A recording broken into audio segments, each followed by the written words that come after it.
Hello नमस्कार साथीहरू। आज यो भिडियो चाहिँ हाम्रो कक्षा 10 को सोशल स्टडिज को रहेको छ र यसमा चाहिँ हामी फर्स्ट च्याप्टर मतलब फर्स्ट युनिट को केही च्याप्टर्सहरुको बारेमा चाहिँ डिस्कस गर्ने छौं र यसमा फर्स्ट युनिट भनेको मतलब एकाइ 1 त्यो भनेको हामी र हाम्रो समाज मतलब वी एन्ड आवर सोसाइटी भन्ने छ, जुनमा चाहिँ पहिलो पाठ भनेको मानव संसाधन विकास मतलब ह्युमन रिसोर्स डेभलपमेन्ट हो। यसमा हाम्रो देशलाई चाहिने खालको कस्तो कस्तो ह्युमन रिसोर्सेसहरु छ त्यसको बारेमा हामी जानकारी लिनेछौं र त्यसैगरी पाठ 2 मा चाहिँ हाम्रो छ मानव विकास सूचाङ्क मतलब एसडीआई मतलब ह्युमन डेभलपमेन्ट इन्डेक्स हो। यसमा चाहिँ विश्वमा भएको देशहरुमा कस्तो किसिमको डेभलपमेन्ट छ र कतिको डेभलपमेन्टको स्तर छ, कुन देशहरु चाहिँ अरु देशभन्दा कतिको डेभलप छन् भन्ने कुराहरु चाहिँ हामी यो लेसनमा हेर्छौं र एसडीआई इन्डेक्स अनुसार नेपालको र्याङ्क कति छ भन्ने कुरा पनि हेर्छौं। एसडीआई इन्डेक्समा चाहिँ के हुन्छ भन्दाखेरि 1 भनेको चाहिँ राम्रो र 0 भनेको चाहिँ एकदमै नराम्रो हुन्छ त्यो इन्डेक्समा र यो बीचमा चाहिँ सबै देशहरुलाई चाहिँ हामीले क्याल्कुलेट गरेर राख्ने गर्छौं। जस्तै यहाँनेर पनि देखाइएको छ यसरी यो 0.48 भन्दा चाहिँ कम भएको देशहरु यो कलरमा एकदमै लाइटमा छ हो। यो गरिब देशहरु यस्तो छ र 0.88 भन्दा माथि मतलब एकदमै डार्क कलरमा छ जुन चाहिँ अलिकति डेभलप्ड, जस्तै अमेरिका, अस्ट्रेलिया, युरोपहरुको देशहरु चाहिँ डेभलप्ड नेसन हो। त्यही भएर यिनीहरु चाहिँ यो कलरले रिप्रेजेन्ट गरिएको छ हैन, मतलब यिनीहरुको हायर एसडीआई इन्डेक्स छ। यहाँ चाहिँ मानिसहरुको लिभिङ स्ट्यान्डर्डहरु हायर छ भनेर यो चार्टबाट पनि देखाइएको छ हामीलाई। त्यसैगरी अर्को भनेको चाहिँ हाम्रो पाठ 3 हो। पाठ 3 मा चाहिँ क्षेत्रीय विकासको अवधारणा। यो भनेको चाहिँ के हो भन्दाखेरि कन्सेप्ट अफ रिजनल डेभलपमेन्ट, अनि संघीयता भनेको चाहिँ फेडरलिजम है। फेडरलिजम भनेको चाहिँ कुनै पनि देशलाई चाहिँ हैन अब मेन जस्तै राजधानीबाट सञ्चालन गर्नको लागि अपर्याप्त हुन सक्छ। त्यही भएर के गरिन्छ भन्दाखेरि राज्यलाई नि विभिन्न स्टेटहरुमा चाहिँ डिभाइड गरिन्छ, जसलाई चाहिँ यहाँ हामी प्रोभिन्स पनि भन्छौं है। अनि त्यसमा चाहिँ के हुन्छ भन्दाखेरि त्यसको आफ्नै सरकार हुन्छ र केन्द्रीय सरकार भनेको चाहिँ जुन चाहिँ हाम्रो सेन्ट्रल गभर्नमेन्ट हुन्छ हैन, त्यसकै अधीनमा रहेर वा त्यसलाई हेल्प गर्ने हेतुले यहाँनेर चाहिँ हाम्रो प्रोभिन्सियल गभर्नमेन्टहरु हुन्छ। प्रोभिन्सियल गभर्नमेन्टहरु र स्टेट गभर्नमेन्टहरु दुवै मिलेर चाहिँ त्यसलाई अझ राम्रो तरिकाले सञ्चालन गर्न सकिने र सबै व्यवस्था पनि राम्रोसँग हुने, छिटो रूपमा हुने र कुनै पनि अब डेभलपमेन्ट भनौं वा कुनै पनि त्यस्तो राज्यसँग सरकार राख्ने कुराहरु चाहिँ हामीले राज्यको केन्द्र मतलब राजधानीबाटै नभएर त्यो हरेक प्रोभिन्सबाट हुन सक्छ र यसले गर्दाखेरि चाहिँ विभिन्न फाइदाहरु पनि छन्, विभिन्न बेफाइदाहरु पनि छन्। हाम्रो जस्तो सानो देशहरुको लागि चाहिँ यो विषयमा पनि हामी यो लेसनमा चाहिँ हेर्ने छौं र नेपालका प्रदेशहरु यो भनेको पाठ नम्बर 4 हो। नेपालको प्रदेशहरुको बारेमा डिटेलली हामी हेर्ने छौं। नेपालमा अहिले हामीसँग 7 वटा प्रोभिन्स रहेको छ। प्रदेश नम्बर 1, 2, 3, 4, 5, 6 र 7 हो। यो प्रोभिन्सहरुको बारेमा डिटेलली हामी हेर्छौं र पहिलो भनेको चाहिँ हाम्रो ह्युमन रिसोर्स डेभलपमेन्ट मतलब मानव संसाधन विकास भनेर भनेको छ। यसमा चाहिँ हाम्रो के छ भन्दाखेरि अब मानव संसाधनले चाहिँ कुनै पनि कामका लागि आवश्यक पर्ने सामान्य वा प्राविधिक मानव स्रोतहरुलाई चाहिँ बुझाउने गर्दछ। अब सामान्य भनेको चाहिँ सिम्पल भएको, जसलाई चाहिँ कुनै पनि टेक्निकल नलेजहरु छैन हैन, जसलाई चाहिँ टेक्निकल नलेजहरु छन्, जोसँग चाहिँ अलिकति धेरै एक्सपिरियन्स र धेरै समय लगाएर जो मान्छेले चाहिँ केही एउटा विधामा पारङ्गत हासिल गरेको हुन्छ, मतलब ऊ एकदमै एक्सपर्ट भएको हुन्छ, त्यस्तो पर्सनलाई चाहिँ टेक्निकल पर्सन भन्न सकिन्छ हो। जस्तै डक्टर भए, अनि त्यहाँदेखि इन्जिनियर्सहरू भए, अनि मेकानिकहरू भए हैन। अनि त्यस्तै अब यता हाम्रो सिएहरू, अनि एकाउन्टेन्ट, ब्याङ्कर्सहरू, यिनी सबै चाहिँ के हो त टेक्निकल पर्सनल्सहरू हुन्। अनि यिनीहरूले चाहिँ अब के गर्छन् त, यो एक किसिमको रिसोर्स हो। रिसोर्स भनेको नेचुरल रिसोर्सहरू पनि हामीले पढेका छौँ। नेचुरल रिसोर्सले के गर्छ त, त्यो चाहिँ नेचरबाट पाइने रिसोर्स हो हैन, सिम्पली। अनि त्यो चाहिँ विभिन्न कामहरूको लागि प्रयोग हुन्छ। त्यसरी नै ह्युमन रिसोर्स भनेको चाहिँ यो चाहिँ मानव, अब ह्युमन भन्ने बित्तिकै मानिस त आइहाल्ने भयो। मानिसमा भएका चाहिँ स्किलहरूलाई चाहिँ युज गरेर अब देशको डेभलपमेन्ट कसरी गर्न सकिन्छ त्यो कुराहरूको विषयमा चाहिँ हामी ह्युमन रिसोर्स डेभलपमेन्टमा हेर्छौँ। र उनीहरूलाई कसरी स्किल्ड बनाउने त्यो कुराहरू पनि अब राज्यको सरकारको विषय हो। त्यही भएर यसलाई पनि राज्यले कसरी ह्यान्डल गर्छ, कसरी यसलाई चाहिँ अब सबै व्यवस्था गरेको छ, त्यो विषयमा पनि हामी यहाँनिर अलिकति चर्चा गर्छौँ। जस्तै यहाँनिर के छ भन्दाखेरि अब जनशक्तिहरू चाहिँ कस्तो कस्तो हुन्छ त भनेर भन्ने कुरा आउन सक्छ। अब जनशक्तिहरू चाहिँ मतलब मेन पावरहरू, हाम्रो मेन पावर चाहिँ, मेन पावरलाई हामी जनशक्ति भन्न सक्यो हैन। र यसलाई चाहिँ हाम्रो 3 किसिममा विभाजन गरिएको छ। त्यो भनेको चाहिँ हाम्रो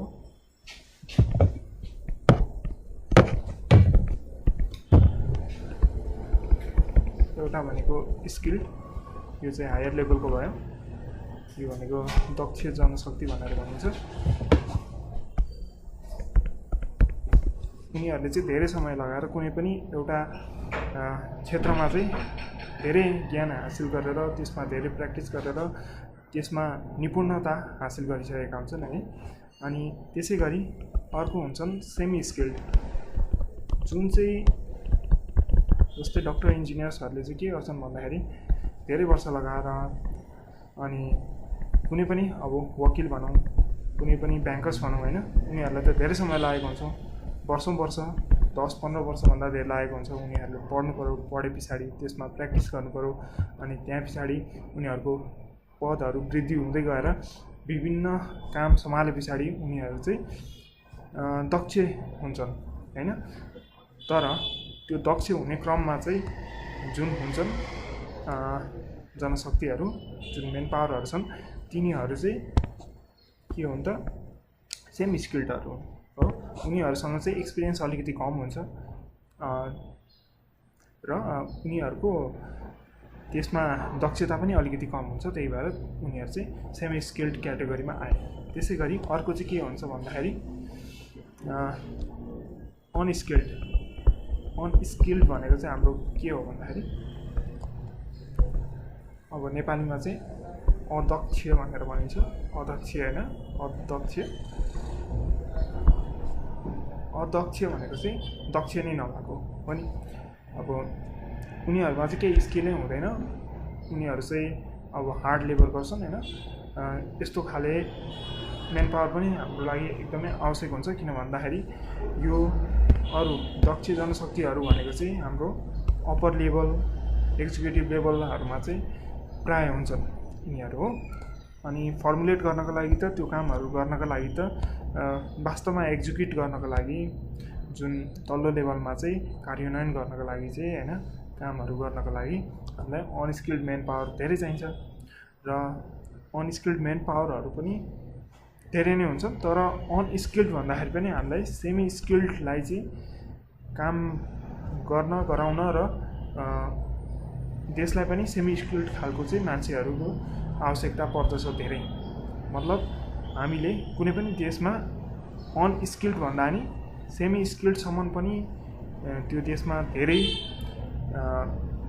जनशक्तिलाई चाहिँ लान सक्यो भने त्यो देशको विकास पनि राम्रोसँग हुन्छ र त्यो देशमा बस्ने सबै जनताहरू जुन मानिसहरू छन् उनीहरूको लाइफ स्ट्यान्डर्ड पनि अलिकति बढेर जान्छ र सेमी स्किल्ड खालको मानिसले गर्ने काम जुन छ, जुन पारङ्गत तरिकाले गर्छन् उनीहरूले हैन, त्यो तरिकाले चाहिँ अलिकति स्किल्ड अनस्किल्ड लेबरहरूबाट चाहिँ हामी एक्सपेक्ट गर्न सक्दैनौँ। त्यो अलिकति अपेक्षा विपरीत हुनसक्छ हैन। मतलब धेरै जस्तो काममा चाहिँ हामी अनस्किल्डहरूलाई पनि युज गर्न सक्छौँ हैन। तर सेमी स्किल्ड भयो भने चाहिँ धेरै राम्रो। मतलब दुईटा चाहिँ हुनैपर्छ। जस्तै एउटा दक्ष मतलब हायर लेभलमा काम गर्ने मान्छे चाहिँ हुनै पर्यो दक्ष हैन। र अर्को भनेको चाहिँ सेमी स्किल्ड मतलब अलिकति लोअर लेभलमा काम गर्ने मान्छे हुनै पर्यो हैन। अनि अनस्किल्ड भनेको चाहिँ त्योभन्दा लोअर लेभलमा काम गर्ने मान्छे। खासमा स्किल्ड र सेमी स्किल्ड भए पनि काम चल्छ, किनभने अनस्किल्ड भन्ने कुरा चाहिँ हामीले पूर्ण रूपमै हटाउँदाखेरि चाहिँ राम्रो हो देशको लागि पनि र सम्पूर्ण समाजको लागि पनि हैन। र त्यसै गरी अब देशको लागि कस्तो कस्तो जनशक्तिहरू समयको अनुसार चाहिँ कस्तो कस्तो जनशक्तिहरू चाहिन्छ भन्दाखेरि अब कुनै कुनै अल्पकालीन भनेर पनि भनिन्छ हैन, छोटो समयको लागि चाहिने। अनि कुनै कुनै छन् दीर्घकालीन हैन, उनीहरूलाई त्यो क्षेत्रमा लाग्न पनि धेरै वर्ष लाग्छ र त्यो क्षेत्रमा योगदान पनि उनीहरूको अलिक विशिष्ट तरिकाको हुन्छ हैन। अनि अर्को भनेको चाहिँ स्थिर जनशक्ति भनेर भनिन्छ है। यो चाहिँ हाम्रो समयअनुसार अल्पकालीन भनेको एकदम सर्ट टर्मको लागि हैन, सर्ट टर्मको लागि। अनि यो भनेको दीर्घकालीन भनेको अलिक लङ टर्मको लागि। र हाम्रो स्थिर भनेको चाहिँ पर्मानेन्ट किसिमको है, अलिकति धेरै नै लामो समयको लागि हो। जस्तै न्यायाधीशहरू भए हैन, सर्वोच्च अदालतहरूको न्यायाधीश, चिफ जस्टिसहरू, उनीहरूको चाहिँ धेरै समय लाग्छ नि त। अब त्यो किसिमको दक्षता पाउनको लागि हैन, उनीहरूले वर्षौँ वर्ष अब बुढेसकाल लाग्नुन्जेलसम्म काम गर्नुपर्ने हुन्छ हैन। अब कुनै पनि डक्टरलाई अलिकति एक्सपर्ट हुनको लागि पुरै धेरै अब नाम चलेको अब स्पेसलिस्ट हुनको लागि त धेरै समय लाग्छ। तिनीहरूको चाहिँ हैन समयकाल अनुसार यहाँनिर कति समय लाग्छ भन्ने अनुसार चाहिँ हामी यहाँ छुटाउन सक्छौँ हैन। दीर्घकालीन वा स्थिरमै राख्न सकिन्छ त्यस्तो जनशक्तिहरूलाई चाहिँ। र हामीसँग अरू के छन् भन्दाखेरि यसमा अब हामीलाई लेसनमा चाहिँ के दिएको छ भन्दाखेरि अरू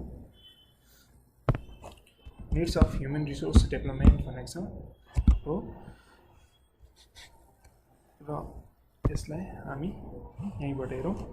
जस्तै यहाँनिर होइन, यसलाई चाहिँ हामी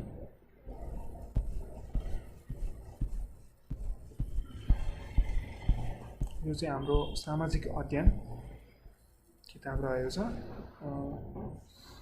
अब मानव संसाधन विकासले चाहिँ के भन्छ भन्दाखेरि हैन, मानव संसाधन विकासले कुनै पनि कामका लागि आवश्यक पर्ने सामान्य तथा प्राविधिक मानिसका स्रोतलाई बुझाउँछ भनेर भनेको छ। यो कुरा हामीले कुनै पनि जान्यौँ। र कुनै पनि कामलाई राम्रोसँग गर्ने क्षमता र सिप भएका व्यक्ति वा समूहलाई जनशक्ति भनिन्छ। यो भनेको मेन पावर भयो हैन। जस्तै पाइलट, शिक्षक, कर्मचारी, वकिल, इन्जिनियर, व्यापारी, डाक्टर, किसान, डकर्मी, प्रशासक, नर्स, सिकर्मी है, यिनीहरू सबै। र यहाँ हामी नक्सामा पनि देख्न सक्छौँ। यहाँ डकर्मी छन्, यहाँ ड्राइभर छन्, अब यहाँ भनेको मेकानिक भयो हैन। अनि यहाँ भनेको हाम्रो इन्जिनियर्स होलान् सायद। अनि जनशक्ति भनेको चाहिँ हाम्रो अदक्ष, अर्धदक्ष र दक्ष 3 प्रकारका छन् हैन। अनि यहाँनिर हामी के गर्न सक्छौँ त, अब अदक्ष जनशक्ति भनेको चाहिँ हाम्रो राम्रोसँग सिप हासिल गरेका हुँदैनन्, तर देश विकासका लागि उनीहरूको पनि धेरै नै आवश्यकता परेको हुन्छ हामीलाई। अनि त्यस्ता अध्यक्ष जनशक्तिमा सामान्य कामदारहरू पर्दछन् हो, ज्याला मजदुरी गर्ने कामदारहरू पर्दछन् विशेष गरी। अनि अर्धदक्ष मतलब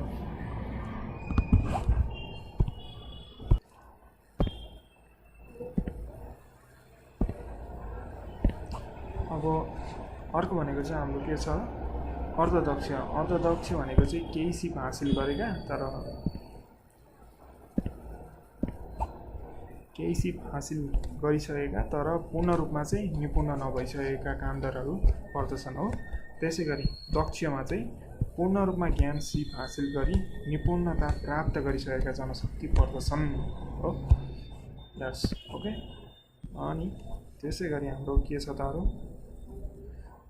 देशका लागि कस्ता कस्ता समय अवधि क्या भनेको छु मैले अघि पनि, अल्पकालीन, दीर्घकालीन र स्थिर जनशक्तिको आवश्यकता पर्दछ देशलाई हो। खास कार्य र छोटो समयका लागि तयार पारिएका जनशक्ति अल्पकालीन जनशक्ति हुन्। छोटो समयका लागि जुन जस्तै म्यादी प्रहरीहरू कोही बेला हामी चुनावको बेलामा हेर्छौँ होइन, उनीहरू चाहिँ अल्पकालीन हो। अनि बाली स्याहार्ने तथा कागज उद्योगमा कागज कट्याउने कामदार अल्पकालीन जनशक्ति हुन् भनेर भनेको छ होइन। अनि दीर्घकालीन जनशक्तिले कुनै पदमा लामो समय काम गरेका हुन्छन्, जस्तै सेवा क्षेत्रका कर्मचारी, सेना, प्रहरी, यिनीहरूको लागि त पहिला छनौट हुनु पऱ्यो, त्यसपछि ट्रेनिङ हुनु पऱ्यो होइन। त्यहाँ पछाडि उनीहरू त्यसमा अब त्यसलाई उनीहरूले पास गर्नु पऱ्यो। अनि त्यहाँ पछाडि उनीहरूले सेवा गर्नु पऱ्यो त्यो क्षेत्रमा र पद वृद्धि हुँदै जानु पऱ्यो होइन। विभिन्न यसको लामो प्रोसेसहरू छ, त्यही भएर यो दीर्घकालीन जनशक्तिहरूमा पऱ्यो यिनीहरू होइन। त्यसै गरी हाम्रो अरू चाहिँ के छन् भन्दाखेरि, अब स्थिर जनशक्ति भनेको चाहिँ कस्तो हो त, स्थिर जनशक्ति भनेका चाहिँ एकपटक ज्ञान तथा सिप हासिल गरेपछि जीवनभर काम गर्न सक्ने पेसाका व्यक्ति हुन् हो। जस्तै शिक्षक, डाक्टर हो। एकताल यिनीहरू लामो समयसम्म अध्ययन गर्छन् र लामो समय अध्ययन गरे पछाडि चाहिँ अब उनीहरू जीवनभर फेरि त्यही कार्यमा काम गरिरहेका हुन्छन् र समयअनुसार उनीहरूले पहिला त ज्ञान आर्जन गर्ने समयमा पनि ज्ञान आर्जन गरे, तर पछाडि पनि के हुन्छ त उनीहरूको चाहिँ निरन्तर त्यो क्षेत्रमा अध्ययन चलि नै रहेको हुन्छ हो। जस्तै शिक्षकले एकताल पढे पछाडि त सिद्धिँदैन, उनीहरू पढाउँदाखेरि पनि पढिरहेका हुन्छन्। एकताल डक्टर गरिसके पछाडि पनि उनीहरूको सिक्ने काम त सिद्धेको हुँदैन। डक्टरी प्र्याक्टिस गर्दाखेरि पनि उनीहरूले सिकिरहेका हुन्छन्, विभिन्न कोर्सहरू गरिरहेका हुन्छन् होइन। त्यस्तै इन्जिनियर्सहरू भए उनीहरूले पनि विभिन्न कामहरू गरिरहेका हुन्छन्, पढिरहेका हुन्छन्, सिकिरहेका हुन्छन्। यद्यपि उनीहरूले आफ्नो स्नातक तहसम्म पढाइसके पनि सकेका हुन्छन् होइन। मतलब उनीहरूको एक लेभलमा गएर पढाइ सिद्धिसकेको हुन्छ, त्यही पनि उनीहरूको चाहिँ अध्ययन गर्ने क्रम चाहिँ सिद्धिएको चाहिँ हुँदैन। उनीहरूले अझै नयाँ कुराहरू चाहिँ अध्ययन गरिराख्नुपर्ने हुन्छ, जुन चाहिँ त्यो पहिलाको अध्ययन गरे जस्तै नै हुन्छ हो। जस्तै अब यो अलिकति डाक्टर, शिक्षक, इन्जिनियर्स, अब हाम्रो कानुनविदहरू, यिनीहरूमा चाहिँ यो कुराहरू देख्न सकिन्छ। त्यही भएर यो स्थिर जनशक्तिहरूमा चाहिँ परे यिनीहरू होइन। उद्योग स्थापना, विज्ञान प्रविधिको विकास, ठुलो आयोजना सञ्चालन आदि कार्य लामो अवधिसम्म गर्नुपर्ने भएकाले यसका लागि पर्याप्त तयारी चाहिन्छ हो। यसमा सरकारले धेरै लगानी पनि गर्नुपर्छ। राज्यले देशका लागि आवश्यक पर्ने दीर्घकालीन जनशक्ति उत्पादन गर्ने र रोजगारका अवसरहरू सिर्जना हुने उद्योग तथा आयोजना सञ्चालन गर्ने काम सँगसँगै गर्नुपर्छ हो। यो कुराहरू चाहिँ भइगयो, यो राज्यको पक्षबाट के गर्नुपर्छ भन्ने कुरा भयो होइन। अनि विश्वविद्यालयहरूले पनि देशलाई आवश्यक पर्ने स्थिर जनशक्तिहरू नियमित रूपमा उत्पादन गर्छन्, यो कुरा भइगयो। अब त्यसै गरी हाम्रो के छ त भन्दाखेरि यहाँनेरि प्राविधिक सिपयुक्त जनशक्ति उत्पादनमा विश्वविद्यालयका साथसाथै प्राविधिक तथा व्यावसायिक शिक्षा सञ्चालन गर्ने संस्थाहरू पनि संलग्न छन्। अब टेक्निकल भोकेसनल ट्रेनिङहरू सिटिबिटी यी कुराहरू पनि यसमा पर्दछन् हो। अब अर्को भनेको चाहिँ मानव संसाधनभित्र मानव संसाधन विकास हो। यो ह्युमन रिसोर्स डेभलपमेन्ट भनिन्छ हैन। संसाधन भनेको हाम्रो रिसोर्सहरू भयो हैन। अनि यसमा चाहिँ हाम्रो के छ त मानव संसाधन विकासको आवश्यकता के छ त भन्ने कुराहरू चाहिँ यहाँनेरि चर्चा गरिएको छ। जस्तै मानव संसाधन विकासमा चाहिँ हाम्रो कस्तो कस्तो किसिमका आवश्यकता पर्दछ भनेर भनेको छ। यो भनेको चाहिँ हाम्रो needs of human resource development HDR भनिन्छ, एचआरडी भनिन्छ हैन।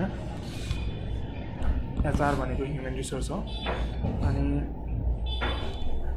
यसमा भनेको चाहिँ हाम्रो कुन बुदाहरू छ भन्दाखेरि मानव संसाधन योजनाका आधारमा जनशक्ति माग तथा नियुक्ति गर्ने।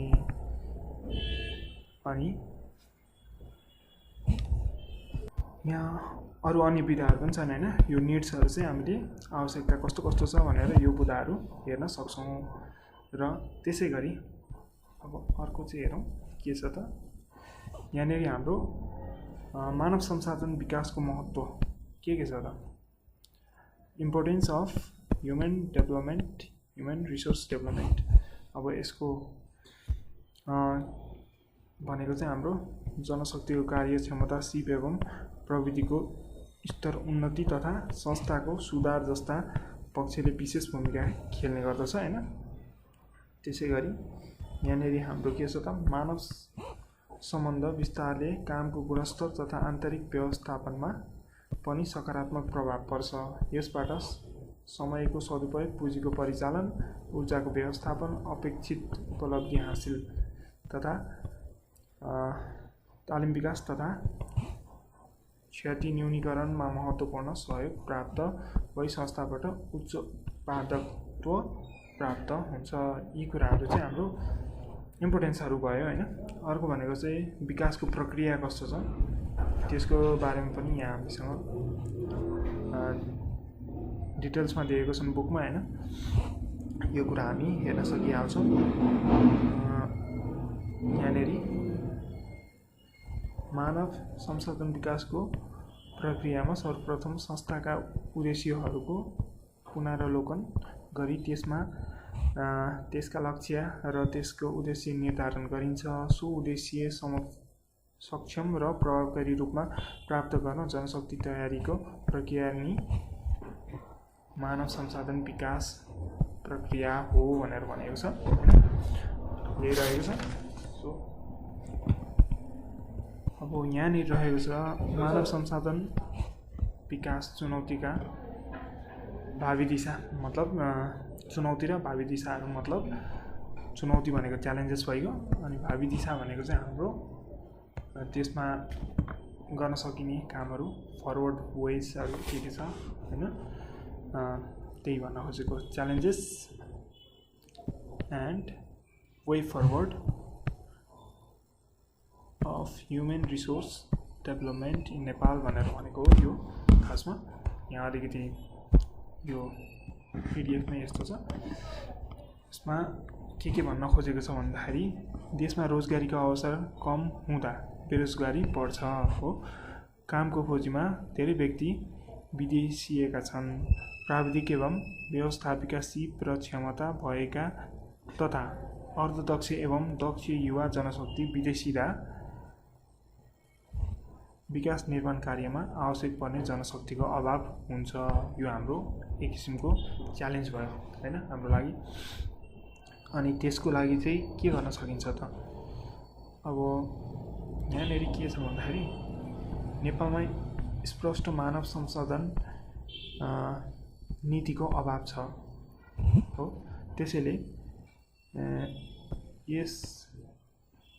त्यसैले देशभरि छरिएका र छरिएर रहेका उत्पादनशील जनशक्तिको उचित व्यवस्थापन गरी राष्ट्र निर्माणको अभियानमा लगाउन सकिएको छैन हो र यसका लागि देशमा विद्यमान सक्रिय जनशक्तिको प्रचुरताबाट लाभ लिन आवश्यक छ। यसका साथै राष्ट्रिय तथा अन्तर्राष्ट्रिय माग बमोजिम दक्ष जनशक्ति तयार गर्नुपर्छ। त्यसपछि स्वदेशमै रोजगारीको अवसर सिर्जना गरी वैदेशिक रोजगारीमाथि निर्भरता कम गर्नुपर्छ हो। हामीले फरेन इम्प्लोइमेन्ट मतलब वैदेशिक रोजगारीता हो, यसमा चाहिँ हाम्रो निर्भरता अझ कम गराउनुपर्छ। मानिसहरूलाई यहीँ दक्ष बनाउने काम चाहिँ देशले यसको चाहिँ जिम्मेवारी उठाउनुपर्छ र देशले यसको लागि विभिन्न कदमहरू पनि चलाउनु पर्ने हुन्छ। अनि मात्रै देश आत्मनिर्भर बन्न सक्छ होइन। किनभने वैदेशिक रोजगारी भनेको चाहिँ क्षणिक मात्रै हो। यो खासमा यसमा यसले बाहिरबाट पैसा ल्याउने देशमा, तर साथसाथै देशको पैसा पनि बाहिर गइरहेको चाहिँ हामीले त्यो कुराले पनि ध्यान दिनुपर्छ होइन। बाहिरबाट पैसा त रेमिटेन्सको थ्रुबाट आइरहेको छ, तर देशमा कुनै पनि म्यानुफ्याक्चरिङ सेक्टरहरू नबन्दाखेरि, कुनै पनि त्यस्तो सर्भिस हामीले सर्भिस दिएर पैसा अर्न गर्न नसक्दाखेरि के हुन्छ भन्दाखेरि रेमिटेन्स आउँछ हाम्रो, तर रेमिटेन्स फेरि हामीले बाहिरको सर्भिसहरू, बाहिरको गुड्सहरू चलाउँदाखेरि चाहिँ, बाहिरको सामानहरूको प्रयोग गर्दाखेरि चाहिँ हाम्रो पैसा चाहिँ फेरि के हुने भयो त, त्यो सर्भिसहरू र त्यो सरसामानहरू किन्दाखेरि हाम्रो पैसा फेरि विदेशी नै भयो। मतलब विदेशबाट आएको पैसा हाम्रो यता विदेशबाट आएको पैसा अन्ततः विदेशमै जाने भयो, त्यसमा केही पनि हुने भएन। यो सरसर्ती हेर्दाखेरि मानिसहरूको जीवनस्तर चाहिँ अलिकति बढे जस्तो, तर यसलाई अलिक सूक्ष्म रूपमा हेर्दाखेरि चाहिँ पैसा आउँदैछ, पैसा आयो, तर पैसा रहेन पनि, पैसा फेरि विदेशी हो। मतलब देशको लागि त केही पनि भएन। व्यक्तिगत हिसाबले धेरै सुधार छन्, तर देशको हिसाबले चाहिँ, हाम्रो राष्ट्रिय हिसाबले चाहिँ यो कुनै पनि अर्थपूर्ण चाहिँ छैन त्यति हो। तर त्यसको मतलब यो होइन कि वैदेशिक रोजगारी अब त्यसलाई बिल्कुल अहिले चाहिँ नकारिहालौँ भन्न सकिँदैन। किनभने हाम्रो देशको अहिलेको अवस्था हेर्दाखेरि त्यसमा पहिला त हामीले मानिसहरूलाई अप्सन दिनु पर्यो, देशमै कसरी गर्न सकिन्छ काम होइन, के छन् अवसरहरू दिनु पर्यो होइन। त्यसको लागि चाहिँ देशले आफ्नो कार्यशैलीलाई अलिकति यसमा ध्यान दिएर काम गर्नु पर्यो, अनि मात्रै हामीले त्यसलाई रिप्लेस गर्न सक्छौँ। रिप्लेस गर्नु भनेर मात्रै हुँदैन, त्यसको एउटा रिप्लेसमेन्टको लागि त्यसको ठाउँमा चाहिँ हामीले अर्को कुनै उपाय चाहिँ दिनु पर्यो जनताहरूलाई। त्यो काम चाहिँ अब राष्ट्रिय स्तरबाट हुनुपर्छ, अनि मात्रै हाम्रो वैदेशिक रोजगारीमा निर्भरता अलिक कम हुन्छ होइन। त्यो कुराहरू हामी भन्न सक्छौँ यहाँनिर। र हाम्रो यहाँनिर के छ भन्दाखेरि अर्को, मानव संसाधन विकासका लागि निम्न अनुसारको दीर्घकालीन सोच राखी कार्य गर्नुपर्छ। के छ भन्दाखेरि यहाँनिर पोइन्ट्सहरू छन्, तपाईँहरू पढ्न सक्नुहुन्छ यो पोइन्ट्सहरू।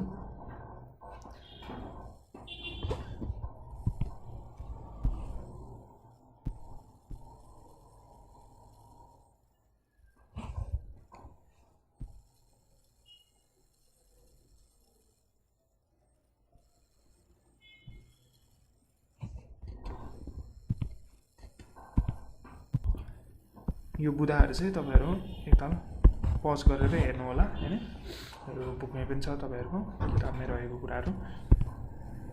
त्यसै गरी अब हाम्रो अर्को लेसन यहाँनिर छ, मानव विकास सूचाङ्क मतलब ह्युमन डेभलपमेन्ट इन्डेक्स होइन। यो ह्युमन डेभलपमेन्ट इन्डेक्समा चाहिँ हाम्रो के रहेको छ त, यो कुराहरू हामी यहाँनिर हेर्छौँ। र यसका लागि चाहिँ अलिकति मैले यता सार्न चाहेँ। र यहाँनिर के छ त पक्षमा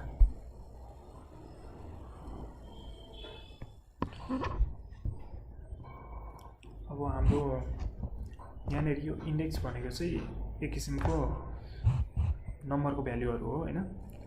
यो भनेको चाहिँ संख्या भयो, त्यही भएर सुसंख्या भनेर भनिएको छ हैन, सूचाङ्क भनेर। अनि यो भनेको चाहिँ हाम्रो 0 देखि 1 सम्म हुन्छ हो। यसमा रहेको नम्बरहरू चाहिँ दशमलवमा आउँछन्। दशमलवमा हुँदाखेरि यसमा दशमलव पछाडि 0 दशमलव जस्तै 5 7 4 तीनटा लेखिन्छ पछाडि चाहिँ जेनरली। र यसमा चाहिँ यो चाहिँ हाम्रो नेपालको एसडिआई स्कोर थियो है। अनि हाम्रो र्याङ्क चाहिँ कति रहेको थियो त 149 रहेको थियो। यो चाहिँ 2019 को कुरा हो। यहाँनिर 2016 को छ। यो हाम्रो सामाजिक अध्ययन कक्षा 10 मा 2016 को त्यहाँ दिएको रहेछ, त्यसैले मैले यो 2016 को राखेको थिएँ। यसमा चाहिँ कति छ भन्दाखेरि 2016 मा नेपालको अङ्क चाहिँ कति रहेको छ भन्दाखेरि नेपालको अङ्क तपाईहरु पेज नम्बर 7 मा होला सायद तपाईहरुको, त्यसमा हेर्न सक्नुहुन्छ 0.558 हो। 0.558 रहेको थियो र यसको स्थान चाहिँ यति ए यो हैन, यो चाहिँ पाकिस्तानको रहेछ।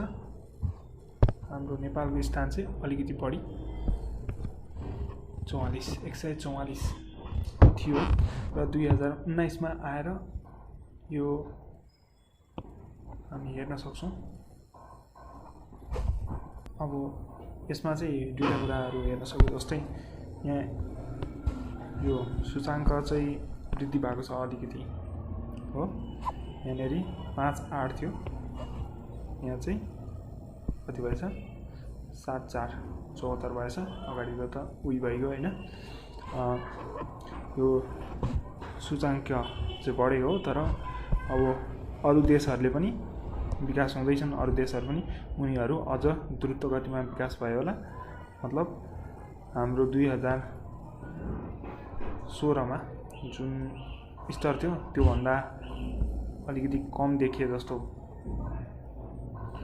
देखियो। यो चाहिँ पुरै विश्वको हिसाबमा हेर्दाखेरि मतलब अरु देशहरुले चाहिँ मजले नि मतलब एसडीआई इन्डेक्सलाई चाहिँ मजले बढाउँदैछन्। नेपालले चाहिँ अझै राम्रोसँग बढाउन चाहिँ सकेको छैन, तर स्कोर चाहिँ अलिकति इम्प्रुभ भएकै हो।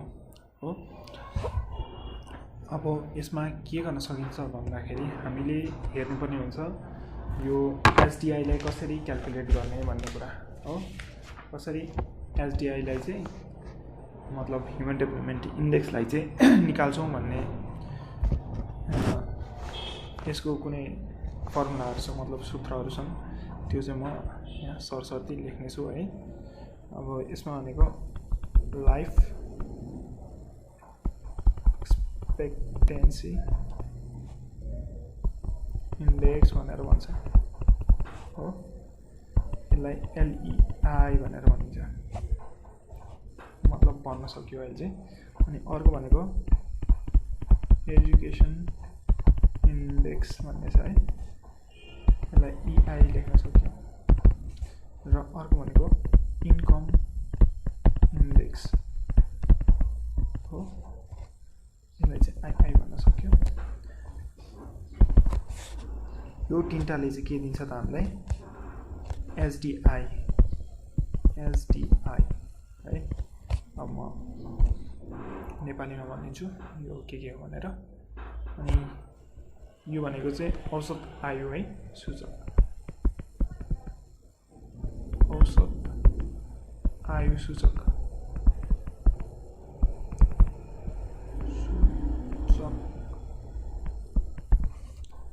अनि अर्को रहेको छ शैक्षिक सूचक।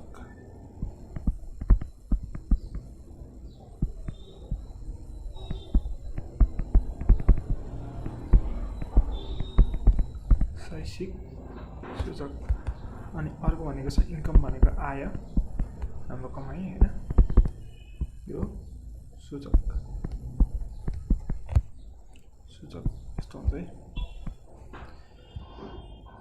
यो भनेको चाहिँ हाम्रो तीनटा सूचकहरु भयो इन्डेक्सहरु भयो हैन अनि एसडिआई भनेको हाम्रो मानव विकास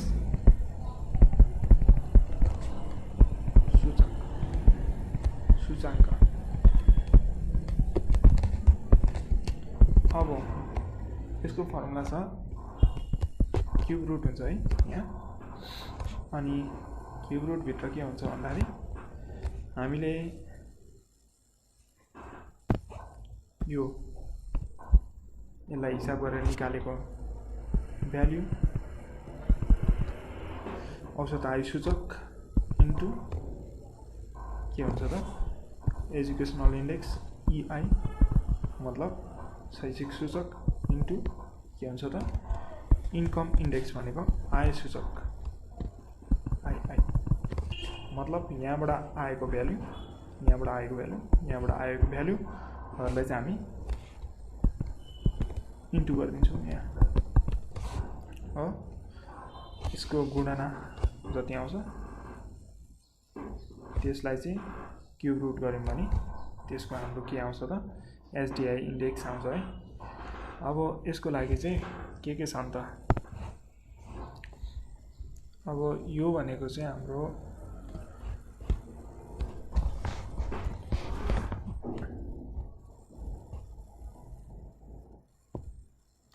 कुनै पनि देशको चाहिँ हैन औसत आयु कति हुन्छ त्यो देशको लाइफ एक्सपेक्टेन्सी भन्छ हैन माइनस विश्वभरिको लाइफ एक्सपेक्टेन्सी है विश्वभरिको लाइफ एक्सपेक्टेन्सी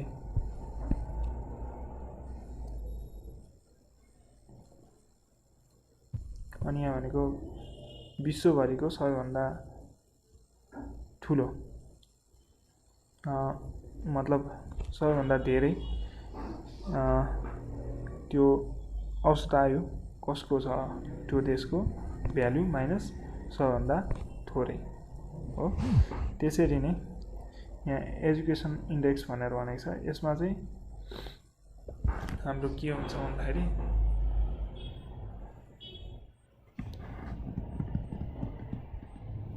सम्बन्धित देशको चाहिँ हैन कुनै पनि देशको चाहिँ औसत शिक्षा संलग्नता वर्ष भनेर भनेको हुन्छ हैन त्यसलाई चाहिँ 15 ले डिभाइड गरिन्छ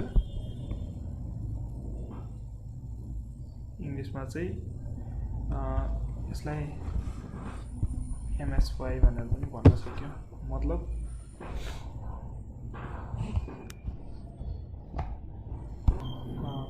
मिन स्कुलिङ इयर्स भनेर भन्छ हैन मैले साइडमा लेख्छु यहाँनेरि अनि प्लस अर्को भनेको चाहिँ के हुन्छ भन्दाखेरि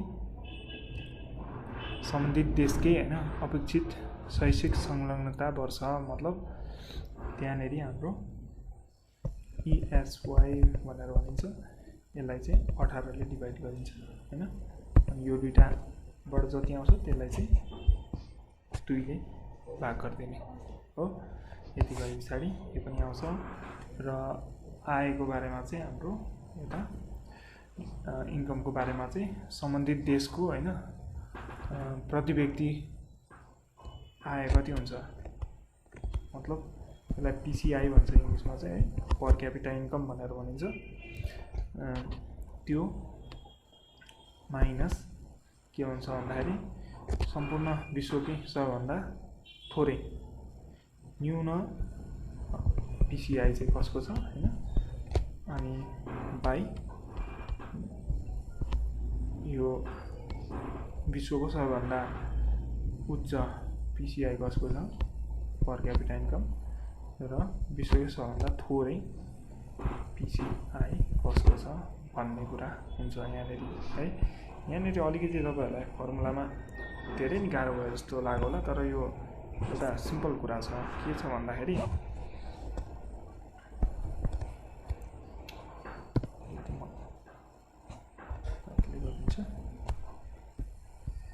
यो र यो फर्मुला चाहिँ उस्तै छ। यहाँ चाहिँ विश्वको सबैभन्दा धेरै हाइएस्ट अब लाइफ एक्सपेक्टेन्सी हैन जुन कुराको छ त्यही हो। यहाँ पनि त्यही लाइफ एक्सपेक्टेन्सी तर सबभन्दा लोअर हो। यहाँ पनि हाइएस्ट लोएस्ट अनि यहाँ माथि चाहिँ लोएस्टसँग माइनस गर्ने हो। हाइएस्टसँग माइनस गऱ्यो भने त के हुन्छ नेगेटिभमा आउँछ, त्यही भएर पनि लोएस्टसँग माइनस गरिएको हुन्छ माथि हैन। अनि यसरी कम्पेयर गर्न सकिन्छ है। अनि MSY भनेको चाहिँ हाम्रो मिन स्कुलिङ इयर्स भनेर भनिन्छ हैन।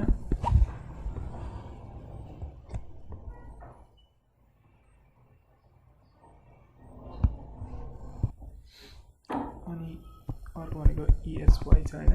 ESY भनेको चाहिँ एक्सपेक्टेड स्कुलिङ इयर्स भनेर भनिन्छ है। अब के छ त यो भनेको चाहिँ भन्दाखेरि मिन स्कुलिङ इयर भनेको चाहिँ अब एभरेज भयो है। मिन भनेको एभरेज हो। एभरेज कति वर्ष चाहिँ त्यहाँ पढ्छन् त है, कुनै पनि देशमा त्यहाँको मान्छेहरू पढ्छन्, एजुकेसन लिने समय कति हो भनेर भनिन्छ हैन। र अर्को एक्सपेक्टेड स्कुलिङ इयर्स भनेको चाहिँ त्यो देशको अब प्याटर्न हेरेर चाहिँ हैन, मान्छेहरूको पढाइ गर्ने त्यो उमेर हेरेर चाहिँ उमेर हेर्दा चाहिँ कति जस्तो वर्ष लाग्छ पढ्नको लागि भनेर चाहिँ निकाल्ने चाहिँ हाम्रो एक्सपेक्टेड स्कुलिङ इयर्स भनेर भनिन्छ हैन। त्यो दुईटालाई चाहिँ यहाँनिर हामीले MSY र ESY यहाँनिर राख्छौँ हैन। त्यो भ्यालु राखेर निक्लिन्छ। र अर्को छ PCI भनेको के थियो हाम्रो पर क्यापिटा इन्कम। यो भनेको चाहिँ हाम्रो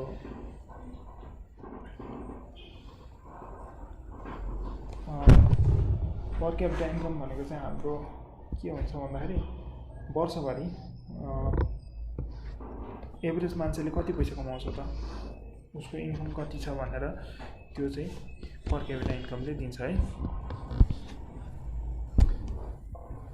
त्यो पर क्यापिटा इन्कमहरू त्यो SDIहरूको बारेमा चाहिँ हामी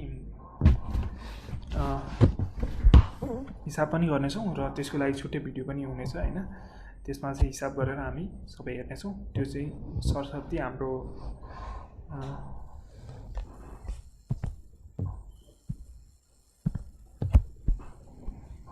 के छ भनेर हेराइ मात्रै थियो। र अर्को भनेको चाहिँ हाम्रो के छ त यहाँनिर त्यति हेरिसके पछाडि नेपालका प्रदेशहरू र यो विकासको अवधारणा र संहिता है। संहिताको विषयमा चाहिँ मैले अघि पनि भनिहालेँ, विभिन्न प्रोभिन्सहरू बनाएको हुन्छ हैन। र त्यो प्रोभिन्सलाई चाहिँ एउटा मेन सेन्ट्रल गभर्नमेन्टले चाहिँ त्यसकै अन्डरमा आएर काम गर्छ है। अनि हामीसँग 7वटा प्रोभिन्सहरू छ र 7वटा प्रोभिन्सहरूमा चाहिँ कतिको नाम भइसक्यो, कतिको नामकरण भएको छैन हैन, अलिकति विवाद भएर। र यो प्रदेशहरूमा चाहिँ प्रदेश नम्बर 1 यसको राजधानी रहेको छ विराटनगर। अनि प्रदेश नम्बर 2 हाम्रो सबैभन्दा सानो प्रदेश जनकपुर रहेको छ यसको राजधानी। अनि प्रदेश नम्बर 3 हेटौँडा रहेको छ, जुन अब प्रदेश नम्बर 3 जुनमा चाहिँ राजधानी पनि अवस्थित छ हाम्रो हैन, केन्द्रीय राजधानी। र त्यसै गरी प्रदेश नम्बर 4 मा चाहिँ पोखरा रहेको छ यसको। र प्रदेश नम्बर 5 को चाहिँ प्रोभिन्स 5 को चाहिँ हाम्रो हेडक्वार्टर कहाँ रहेको छ, बुटवल रहेको छ। प्रोभिन्स नम्बर 6 मा चाहिँ यसको हेडक्वार्टर रहेको छ सुर्खेत। र प्रदेश नम्बर 7 को चाहिँ हेडक्वार्टर रहेको छ धनगढी। यसको बारेमा अलिअलि जानु के छ। अब यो लेसनमा चाहिँ हामीले के हेर्नुपर्ने हुन्छ भन्दाखेरि हरेक प्रदेशहरूको कस्तो अवस्था छ हैन, अनि त्यसमा हुने आर्थिक गतिविधिहरू हेर्नु पर्यो, त्यसमा भएका फिजिकल फिचर्सहरू हेर्नु पर्यो मतलब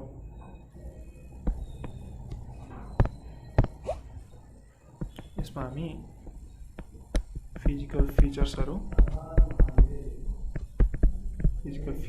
हैन भौगोलिक परिवेशहरू कस्तो छ त्यो हेर्छौँ इकोनोमिक एक्टिभिटिज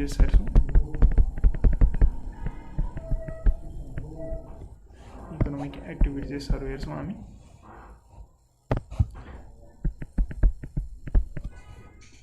र अर्को के हेर्छौँ भन्दाखेरि त्यहाँ भएको सोसल लाइफहरूको बारेमा पनि हेर्छौँ कस्तो रहेको छ अनि त्यहाँको डेभलपमेन्टहरू कस्तो भइरहेको छ त्यो कुराहरू पनि हामी हेर्न सक्छौँ है र प्रदेश नम्बर 1 कै कुरा गर्ने भने अब हामीले अलिकति ध्यान दिनुपर्ने हुन्छ हामी जुन प्रदेशमा छौँ त्यो प्रदेशले चाहिँ त्यहाँको चिफ मिनिस्टरको अनि चेयरपर्सनहरूको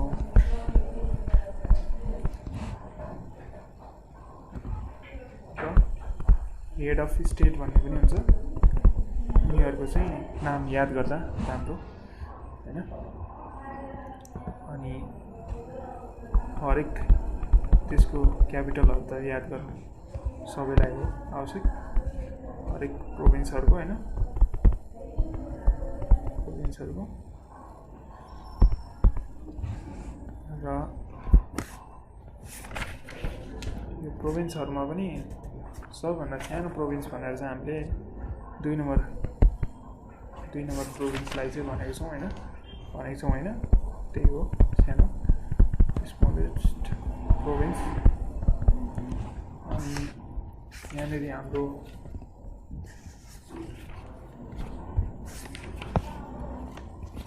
अब आफ्नो प्रोभिन्सको लिट्रेसी रेटहरू यो चाहिँ अनि अरू कुराहरू जस्तै त्यहाँनिर हुने मेजर ट्रेड सेन्टरको लागि रहेको सिटीहरू ध्यान दिनुपर्ने हुन्छ हैन अनि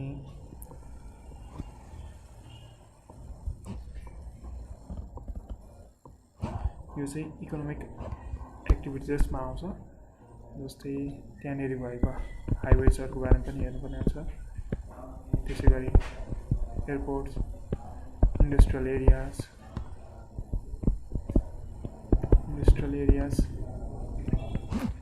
त्यसमा रहेको मेजर टुरिस्ट डेस्टिनेसन्सहरू टुरिस्ट साइट्सहरू हैन यो कुराहरू चाहिँ हामीले इकोनोमिकमा हेर्छौँ है इकोनोमिक एक्टिभिटिजमा फिजिकल फिचर्सहरूमा चाहिँ के हेर्छौँ भन्दाखेरि हामी त्यसमा चाहिँ हामी फिजिकल फिचर्सहरूमा चाहिँ विशेष गरी त्यसमा कति डिस्ट्रिक्ट्सहरू छन् हैन अनि त्यसको एरिया कति छ त्यो अनि त्यसको पपुलेसनहरू के कति छन् कि अनि त्यहाँ भएको रिभर्सहरू लेक्सहरू अनि कस्तो भेजिटेसन्सहरू छन् त्यहाँनिर ती कुराहरू चाहिँ हामीले याद गर्नुपर्छ है अनि त्यसै गरी अरू भनेको चाहिँ हाम्रो सोसल लाइफहरूमा चाहिँ कस्तो कुरा हेर्छौँ भन्दाखेरि चाहिँ सोसल लाइफमा चाहिँ हाम्रो मेनली त्यहाँनिर रहेको इथनिक ग्रुपहरू कस्तो छ हैन कास्टहरू कुन कास्टका मान्छेहरू बस्छन् अनि त्यसै गरी रिलिजनहरू त्यहाँनिर हैन त्यहाँ फलो गरिने त्यस्ता कुराहरू हेर्छौँ त्यहाँको कुनै कल्चरल इम्पोर्टेन्सको कुराहरू छ भने त्यो पनि हेर्छौँ त्यो हेर्नुपर्ने हुन्छ र त्यसै गरी चाहिँ हामीसँग अर्को डेभलपमेन्टको कुराहरू छन् हैन अब डेभलपमेन्टको पक्षमा चाहिँ के हेर्न सकिन्छ भन्दाखेरि अब कतिको डेभलप छन् हैन कुन चाहिँ स्टेट सबभन्दा डेभलप छ कुन चाहिँ स्टेटमा कस्तो च्यालेन्जेसहरू छ कस्तो त्यसको प्रोस्पेक्ट्सहरू छ हैन त्यो कुराहरू चाहिँ हामी यहाँनिर डेभलपमेन्टमा डिस्कस गर्न सक्छौँ र त्यसै गरी हामीसँग यो 7वटा प्रदेशमा चाहिँ कस्ता किसिमको कुराहरू छन् यो कुराहरूको बारेमा चाहिँ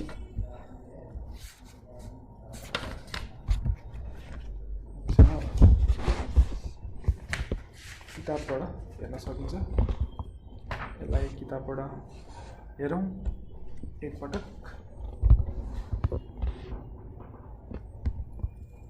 र त्यसको डिटेल भिडियो चाहिँ अब अर्को पार्टमा हुन्छ। र जुन लेसन 2 मा हाम्रो मानव विकास र सूचाङ्कहरू छ, यसको चाहिँ न्युमेरिकल्स गर्नुपर्ने हुन्छ हैन, त्यसको लागि छुट्टै भिडियो आउँछ। र यसै गरी यो एकाइ 1 मतलब हाम्रो युनिट 1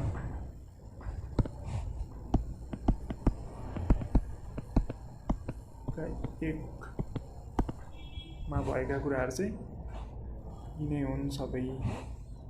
र अर्को इकाइ मतलब हाम्रो पहिलो युनिट यही रहेको छ र अर्को युनिटमा चाहिँ हाम्रो यसरी नै त्यसको पनि भिडियो रहनेछ र हरेक युनिटको सरसर्ती एउटा समरी रहनेछ र त्यसमा रहेका क्वेसनहरूको आधारमा चाहिँ के छन् अर्को भिडियोमा हामी सेपरेट भिडियोमा हेर्नेछौँ है। धन्यवाद।